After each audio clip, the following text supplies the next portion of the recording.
Donc merci beaucoup. Madame le maire, Madame Brun, votre équipe a fait la chasse au cours d'école 100% béton pour aller un peu partout les verdir. Et vous nous dites qu'il n'y en a plus que 3 des écoles sur les 79 qui sont encore 100% minérales, qu'en 2021 ce sera réglé.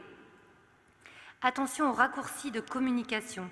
Ayons l'honnêteté de dire que cette débétonisation n'a pas partout été massive et qu'on est loin du tiers d'espace dans chaque cours vraiment végétal.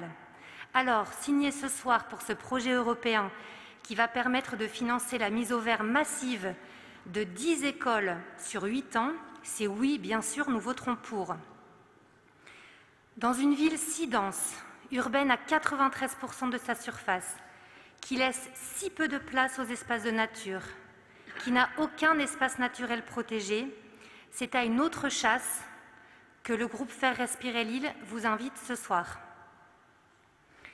La chasse aux espaces verts invisibles et ou insécures et ou moches, et donc sous-utilisés par les Lillois.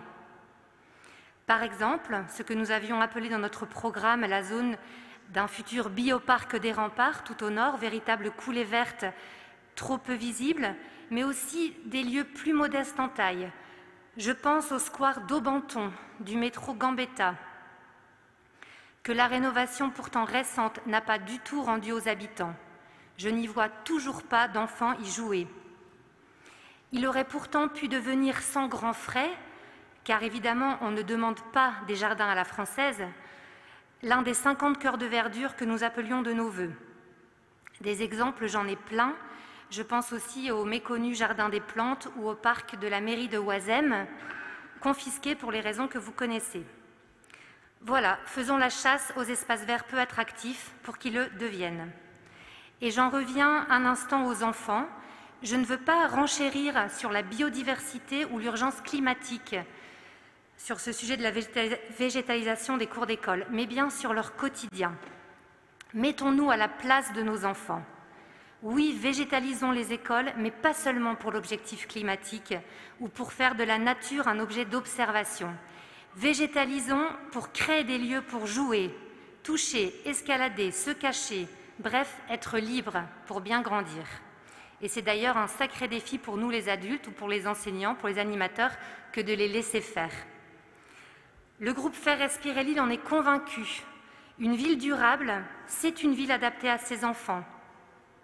Une ville où ils ne sont pas parqués que dans des aires de jeu aseptisées ou dans des jardins trop propres à la française. Une ville où ils sont à l'aise dans tout l'espace public. Une ville dans laquelle les parents n'ont plus peur de les laisser se déplacer seuls en vélo ou d'aller faire une course au commerce du coin. Donc vous nous trouverez toujours de votre côté, Madame Brun, Madame Aubry, pour mettre l'île à hauteur d'enfant, pour éviter la fuite ou la lassitude des familles. Et nous saurons aussi, quand il le faudra, dénoncer les opérations de com qui laissent penser qu'à Lille, on est la référence, on fait déjà tout. Il ne faudrait pas que les choses avancent trop timidement sur les rues scolaires, mais aussi sur les opérations La rue aux enfants. Je vous remercie.